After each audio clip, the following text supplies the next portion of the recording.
We will never see another monarch like her. Ever. Not because of the crown, not the palaces, not the jewels passed down through centuries. Those things will transfer to the next king and the one after that. What made Queen Elizabeth II irreplaceable was something that couldn't be inherited at all. 70 years of invisible discipline, day after day after day. Work that no camera ever captured. Faithfulness that no crowd ever applauded. The people who loved her already know she was special. What they may not know is exactly why. The evidence. The specific habits. The systems that governed her working life for more than 25,000 consecutive days. Most videos about the Queen mention her famous red boxes. They'll tell you she worked on them every day. But here's what they never explain, and it's the question people keep asking. How did the papers get inside the box if she had the only key? She didn't have the only key. The red box system operated on a two-key principle, elegantly simple, but secure enough for state secrets. The Queen possessed one small brass key, which she kept on her person at all times. Not handed off to a lady-in-waiting, not left in a drawer somewhere. She carried it personally for 70 years.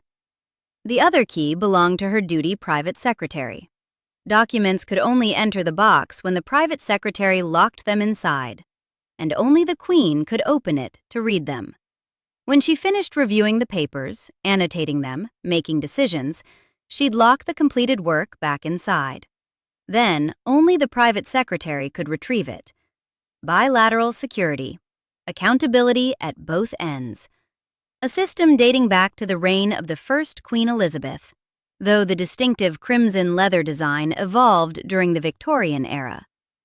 The boxes themselves were manufactured by Barrow Hepburn and Gale, a London firm that had held the royal warrant for this purpose since 1823. Distinctive red leather, dyed that particular shade that became shorthand for governmental authority across the entire Commonwealth. So what was inside them? Everything.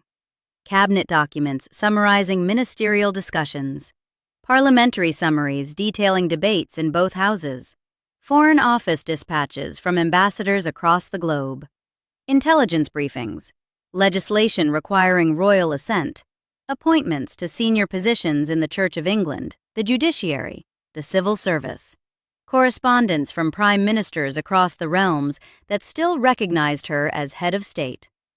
Sir William Heseltine, who served as private secretary from 1986 to 1990, estimated that the Queen received between 200 and 300 documents per day requiring her attention. Every single day. The Queen developed a system of colored pens for her annotations, marking passages that needed clarification, noting questions, indicating decisions with a distinctive style her staff learned to interpret instantly. She devoted approximately 3 hours every day to this work. 3 hours every day for 70 years. Think about that. Not a morning-only obligation, not something she could push to tomorrow when she felt tired. The boxes demanded her attention at whatever hour they arrived and for however long the contents required. But to understand why she never wavered, you have to go back to where it started. February 1952. Elizabeth and Philip had departed for a Commonwealth tour, stopping first in Kenya. They stayed at Treetops, a small hotel built into a giant fig tree overlooking a watering hole, watching elephants and rhinoceros emerge from the African bush. Sometime during the night of February 5th and 6th, while Elizabeth slept in that treehouse or watched the animals below, her father died in his sleep at Sandringham. The news took hours to reach Kenya. When it did, Philip took his wife for a walk and told her gently. She was 25 years old, thousands of miles from home. Suddenly, the queen of a global empire, confronting the grief of losing her beloved father and the weight of an unexpected crown in the same devastating moment. The boxes reached her before she landed back in London. According to those who served her, she began reading state papers while still processing the telegram that had changed her life forever. The work did not wait for grief to subside. The work could never wait. She descended the aircraft steps at London Airport dressed in black, moving with the composure that would characterize the next 70 years. Winston Churchill waited to receive her. The machinery of monarchy demanded a functioning head of state, and she became that head of state between one sunset and the next. This wasn't coldness. It was discipline, forged by a generation that had survived something most of us can barely imagine. Elizabeth had spent the war years at Windsor Castle, within earshot of German bombs falling on London. Windows blacked out, food rationed, the ever-present possibility of invasion. At 14, she made her first radio broadcast, speaking to children evacuated from British cities. "We children at home are full of cheerfulness and courage. We are trying to do all we can to help our gallant sailors, soldiers, and airmen." At 16, she registered for war service as required by law. At 18, she joined the Women's Auxiliary Territorial Service, training as a driver and mechanic at a depot in Camberley, the first female member of the royal family to serve in the armed forces. There are photographs of her in overalls, hands blackened with grease, changing wheels alongside other young women. She didn't merely observe the war from palace safety, she participated. That generation, the people who lived through rationing and bombing and genuine existential threat, carried a particular understanding of obligation. Duty wasn't abstract, it was survival. When she broadcast on her 21st birthday from Cape Town in April 1947, she made a vow. "My whole life, whether it be long or short, shall be devoted to your service and the service of our great imperial family." She meant it in the way that only someone who had watched her nation fight for survival could mean it. The coronation on June 2, 1953, was the first ever televised, a decision the young queen herself championed over objections from cautious advisors. Yet there was one portion she insisted must not be shown. When the Archbishop of Canterbury, Geoffrey Fisher, took the ampulla, a golden vessel containing oil consecrated for this single purpose, and anointed Elizabeth on her hands, her breast, and her forehead in the sign of the cross, a canopy was held over her to shield this moment from the watching world. This wasn't shyness. It wasn't false modesty. She believed what was happening was genuinely sacred, a private covenant between herself and God that no audience had the right to witness. The prayer spoken during the anointing asked that she be blessed with wisdom to govern, strength to defend the faith, grace to serve with humility. She took these words literally. The anointing transformed her, in the theology she personally embraced, from a young woman who happened to be born royal into a consecrated servant set apart for sacred purpose. And then came the years that tested whether she meant it. The British Empire she inherited was already dissolving. When she ascended the throne in 1952, the maps were still colored pink across vast territories. By the end of the 1960s, those maps had been redrawn entirely. Ghana gained independence in 1957, Nigeria in 1960, Sierra Leone, Tanzania, Jamaica, Trinidad and Tobago, Uganda, nation after nation, year after year. Kenya, where she'd become queen while watching elephants from a treehouse, gained independence in 1963. The boxes during these years carried the documentation of an empire unwinding. Treaties of independence requiring her signature, appointments of new governors-general who would represent her in nations finding their own way, correspondence from leaders she would need to work with as equals rather than subjects. She could have resented this. Many of her class did. The dissolution of empire was, for certain segments of British society, a humiliation to be mourned. But Elizabeth chose a different path. She transformed herself from the last empress into something arguably more demanding, the head of a voluntary commonwealth of nations, bound not by force, but by shared history and ongoing relationship. And sometimes, that transformation required physical courage. November 1961, Ghana. President Kwame Nkrumah had led the country to independence 4 years earlier, the first sub-Saharan African nation to break from colonial rule. The Queen was scheduled to visit, a carefully planned trip meant to demonstrate that Britain and its former colonies could build something new together. The security situation was deteriorating badly. Bombs had exploded in Accra in the weeks before her arrival. 50 people were dead from political violence. The opposition accused Nkrumah of becoming a dictator. The British press demanded the visit be cancelled. Members of Parliament called it reckless. Her own advisors urged her to stay home. She refused. Harold Macmillan, the Prime Minister, later described her response. "She understood the risk perfectly well, thank you. But if she showed fear, if she cancelled, she would be telling the world that a Black African leader wasn't worth the same courtesy she'd extend to a European one. The Commonwealth she was trying to build would be exposed as a sham, fine for the white dominions, too dangerous for Africa." So she went. The photographs from that trip show her riding through Accra in an open-top car beside Nkrumah. Crowds pressing close, security nearly impossible. At the state ball, she danced with the president while the world watched. A young white queen, arm in arm with a Black revolutionary leader, circling the floor as equals. It worked. Ghana stayed in the Commonwealth. Other African nations followed.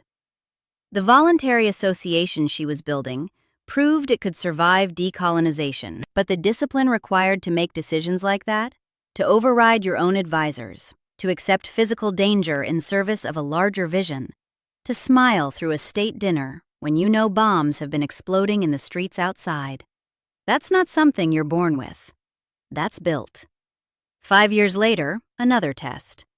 This one broke something inside her, or perhaps taught her something she hadn't known she needed to learn. October 21st, 1966. Aberfan, a mining village in South Wales. At 9:15 in the morning, a colliery spoil tip, a mountain of mining waste that had been piled up for decades above the town, collapsed after days of heavy rain. A black avalanche of slurry roared down the hillside and engulfed Pantglass Junior School. 116 children died, 28 adults. The Queen did not visit immediately. She waited 8 days. 8 days while the nation grieved, while rescue workers dug through the debris, while parents identified the bodies of their children, while the cameras captured a community destroyed. When she finally arrived on October 29th, she walked through the devastation with tears visible on her face, one of the only times the public ever saw her cry.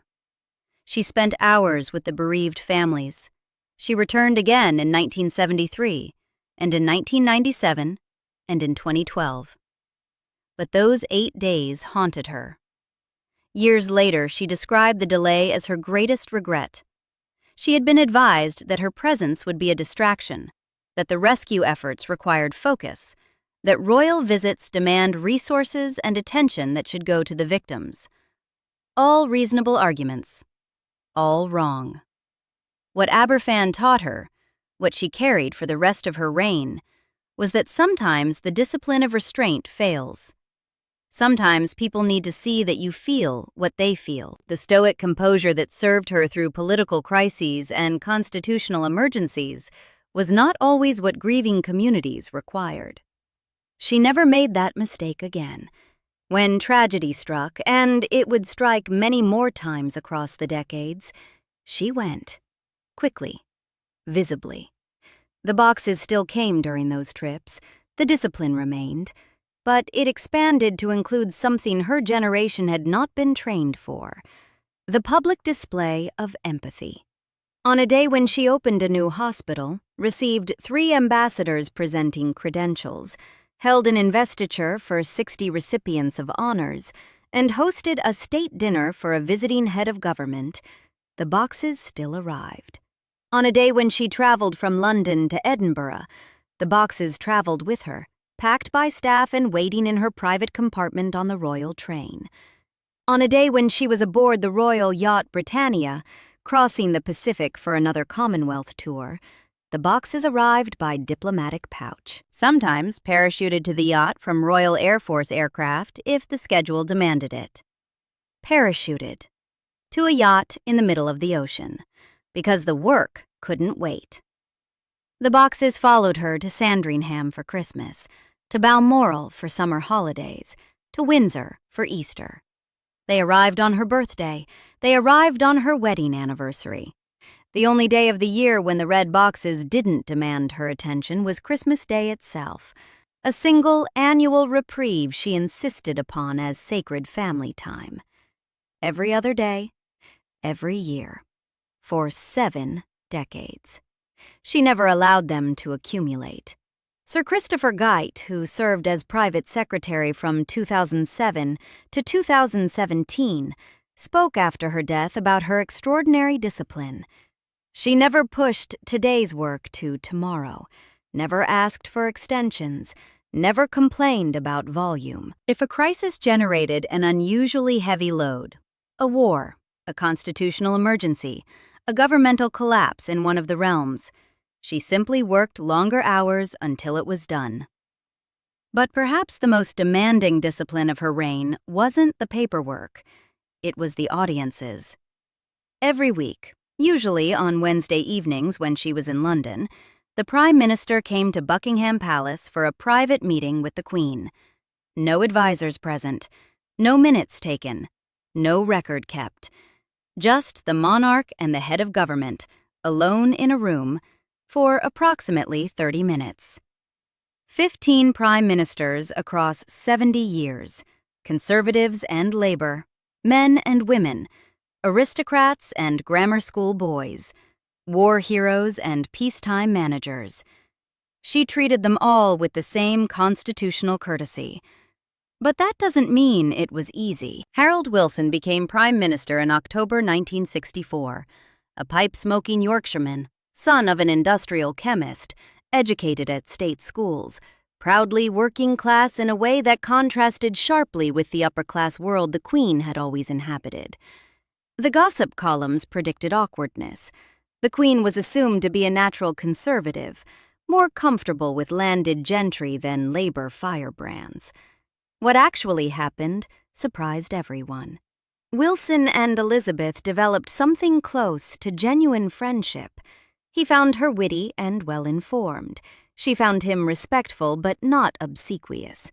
Their audiences regularly ran over the scheduled time, sometimes lasting an hour or more, while staff waited nervously outside. Wilson later said that he could speak more freely with the Queen than with members of his own cabinet, because she had no political agenda, no faction to serve, nothing to gain from the conversation, except understanding. When he resigned in 1976, she broke protocol to host a dinner in his honor at Downing Street, the first time a monarch had dined at the Prime Minister's residence since Queen Victoria. The relationship had been built through 12 years of weekly meetings, each one requiring her to listen without judgment, to advise without overstepping, to remember everything and repeat nothing. Margaret Thatcher was different. When Thatcher became Prime Minister in May 1979, the first woman to hold the office, the dynamic shifted in ways that made the palace uncomfortable. Both women were reserved by temperament. Both were products of their particular class backgrounds. Both were used to being the only woman in rooms full of powerful men. The audiences became famously stiff. Thatcher reportedly struggled with the ambiguity of the relationship. She was the head of government, the most powerful politician in the country, but protocol required her to curtsy to the Queen and ask permission to form a government. The two women respected each other, but warmth proved elusive. Reports surfaced in the Sunday Times in 1986, claiming the Queen was dismayed by Thatcher's policies on South Africa and her resistance to Commonwealth sanctions against apartheid. The palace denied the story, but the denial itself was extraordinary. The mere fact that the Queen's private political views had become a news story indicated how strained the relationship had become. And through it all, the Queen gave nothing away publicly. She received Thatcher every week for 11 years. She listened, she advised, she warned when she thought it appropriate. She never let personal feelings compromise her constitutional duty. That's what the audiences demanded, not agreement, not friendship. Discipline. The discipline to separate your private views from your public role. To serve governments you might personally oppose. To maintain the same courtesy toward a prime minister you find difficult as toward one you genuinely like. She did this 1,140 times across her reign. That's how many weekly audiences she held, according to palace records. Each one requiring preparation. She read the boxes partly so she would be informed enough to ask intelligent questions. Each one requiring discretion. She heard secrets that never appeared in any memoir or biography, each one requiring the suppression of whatever personal opinions she might have formed. The numbers accumulated across those decades, more than 21,000 public engagements, royal assent to approximately 4,000 acts of parliament, roughly 100,000 telegrams to centenarians in the United Kingdom alone, more than 100 countries visited, most multiple times. Churchill, Eden, Macmillan, Douglas Home, Wilson, Heath, Callaghan, Thatcher, Major, Blair, Brown, Cameron, May, Johnson, Truss. Each one received the same courtesy. Each one had access to the same institutional memory, her memory, accumulated across decades of boxes and briefings and crises weathered. By the end, she had been reading state papers longer than most of her ministers had been alive.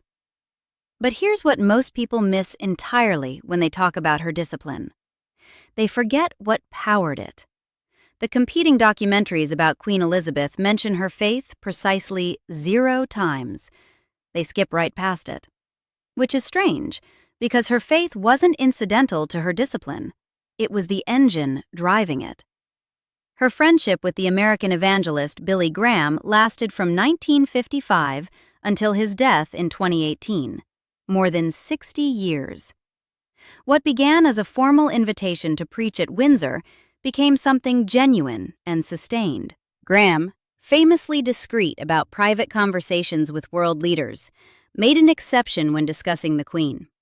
In his autobiography, he wrote that they spoke often about spiritual matters, about prayer, about the challenges of maintaining faith while carrying enormous public responsibility.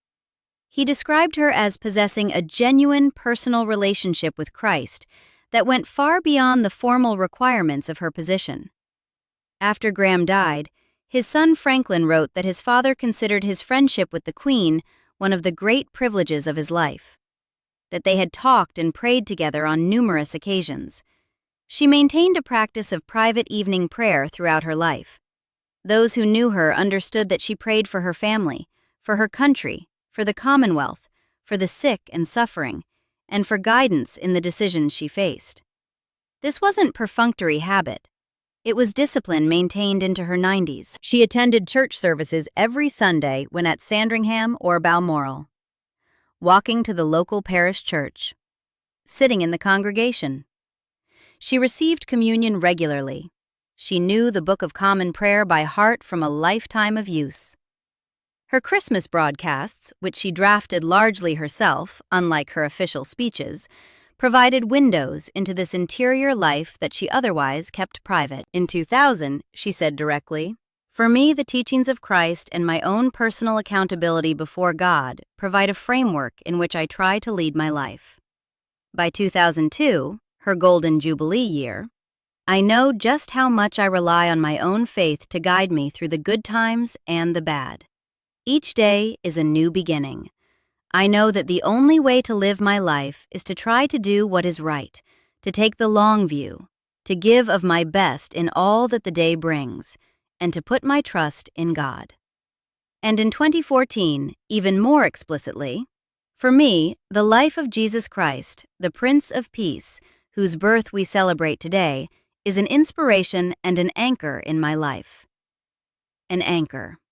That word mattered, because the storms she weathered across those 70 years would have capsized anyone without one. The year 1992 became her annus horribilis, her horrible year, a phrase she used in a speech that November. The marriages of 3 of her 4 children collapsed publicly. Princess Anne divorced Captain Mark Phillips. Prince Andrew separated from Sarah Ferguson.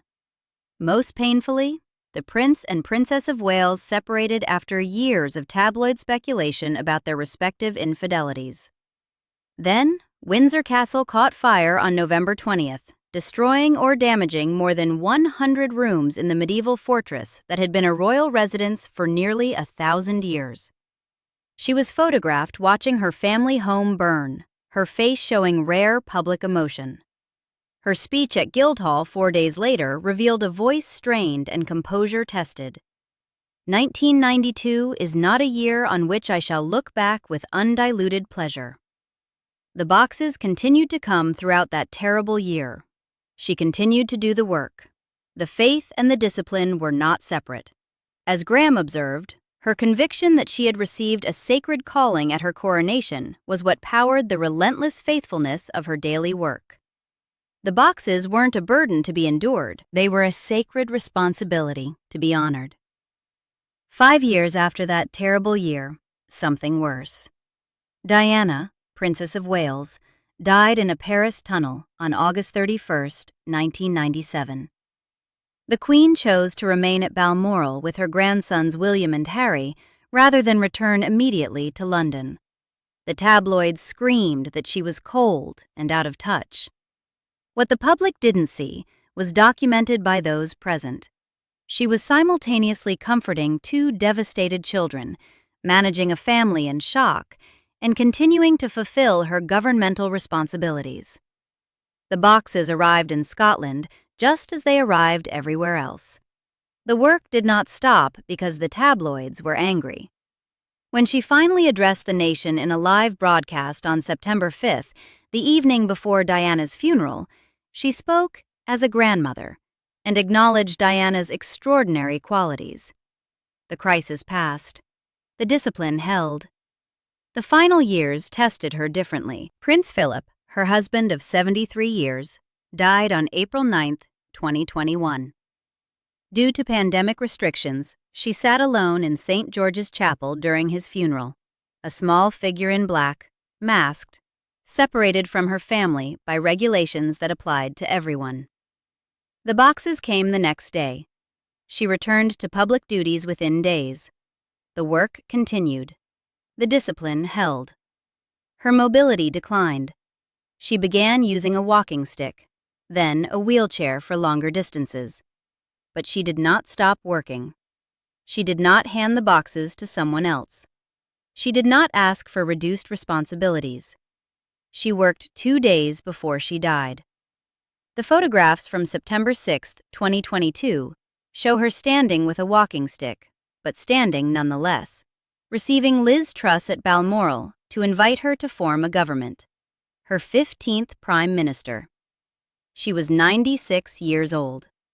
She had lost her husband just 17 months earlier, and still she did the work. 2 days later, she was gone. The boxes went to King Charles. So here's the question this documentary promised to answer. Why will we never see another monarch like her? It's not just sentiment. There are structural reasons.